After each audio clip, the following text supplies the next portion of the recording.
So now it's my turn to actually ask a few questions that the audience has actually brought up. And there's actually quite a few questions, and I'm not sure we're going to have enough time. But one of the questions is, anyone can answer this, what is the difference between a card room and a casino? And who controls them? And who's collecting the money between a card room and a casino? Card rooms are basically games of chance. You don't have a house that you're playing against, or, oh, I'm sorry. Card rooms are pretty much games of skill. I'm sorry, I said chance. Games of skill, poker, pai gow, where the participants actually have a chance to manipulate the cards or decide on how they want to formulate their hand. Texas Hold'em, perfect example. There is no house. People are playing against each other. One person's skill against the other person's skill. And the card room actually just takes a rake. Pretty much, it's a collection or a juice. Cash Creek used to be like that, where you played. Well, they're in a casino, but they made money off of collection too. They would still take money. With casino, when you go to like Las Vegas or something like that, you're playing against the house for the most part. So whatever you bet, if you win, you're taking the actual casino's money, and if whatever you lose, the money actually goes to the casino. So that's the basic difference, from my understanding. And the main thing is that casinos, the odds are stacked against you. Everything is designed so that casinos win, right? Someone mentioned earlier, the longer you play, time is a big factor, right? Everything is designed. For example, for every dollar you put into a slot machine, do you know how much it pays back? Want to give a guess? 10%. 10%. Did someone say $2? That casino is not going to last. For every dollar you put in, how much do they give out? 90 cents? Wow. Who said that? 10 cents. So it depends on where you play. In Las Vegas or places like that, it could be as high as 80 to 90 cents. In California's tribal casinos, it's actually around 70 cents. Sounds pretty good, right? But that actually means that the slot machine has a 10 to 30% advantage over you.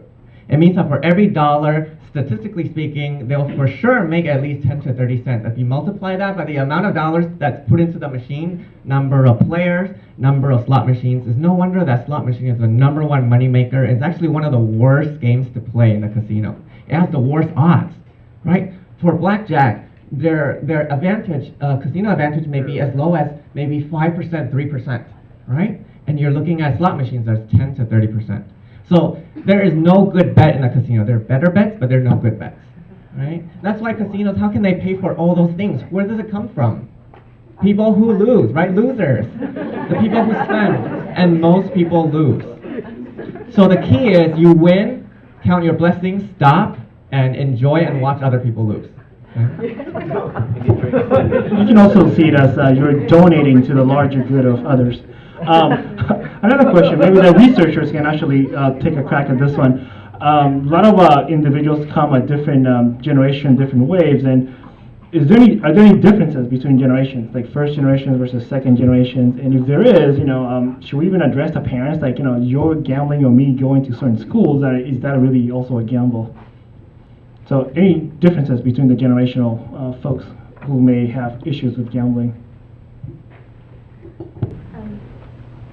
What I've noticed in my research and other research that I've read is that the biggest factor is acculturation, and there's other things of, like, let's say for example, someone's highly acculturated and they don't stay in a Vietnamese community or a Chinese community, they're in a more mixed community, and then they go to a casino and they learned how to gamble.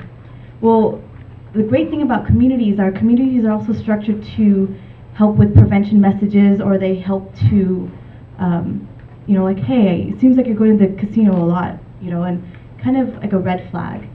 And so that's one of the pathways in which, like, acculturation, for example, may impact how someone will have, like, a problem gambling behavior.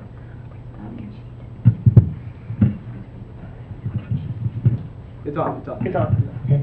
In terms of problem gambling, we tend to see that maybe those who feel more affiliated with an ethnic culture, say Asian culture in our example here, they would be more likely to gamble.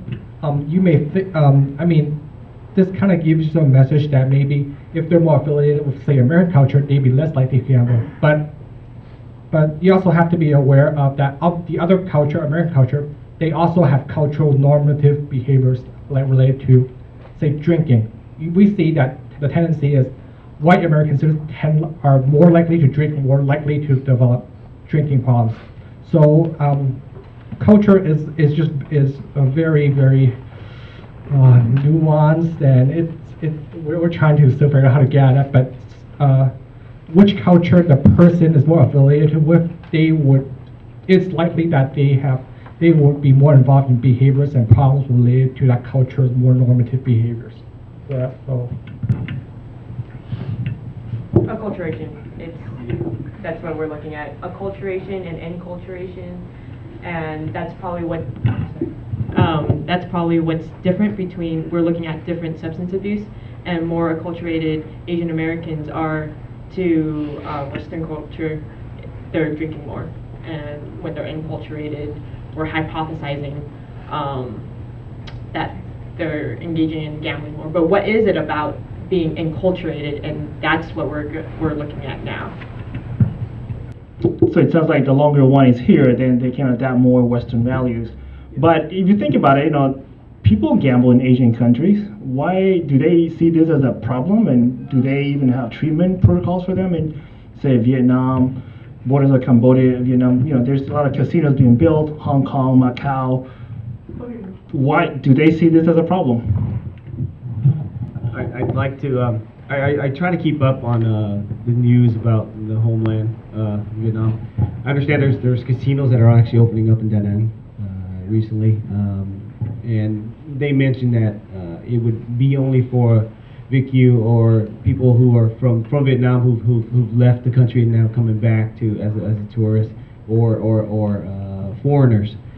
It's kind of hard to believe that's going to be the case, that someone from the city of Da Nang wouldn't be able to actually get in and gamble. I just see it as being a problem. My family's from Da Nang, so when I go back, and I've been back a couple times. I mean, there's no real gambling establishments. There are gambling houses. My parents have told me, okay, this house over here, they hold so-and-so gaming, and you look over and say, oh, wow, okay, and you continue on. But there wasn't really a casino, but I don't know why that is. There really is a casino, but gambling is accepted. Like my mom used to tell me that when she was younger, during the New Year's, through like the 3 days, she would actually take the game. What was that game? I couldn't say it myself. Okay, that particular game. She said that she would make enough money to buy clothes for her brothers and sisters for the entire year, just from that game alone in those 3 days. So yeah, gambling definitely is in my blood. My dad has never gambled.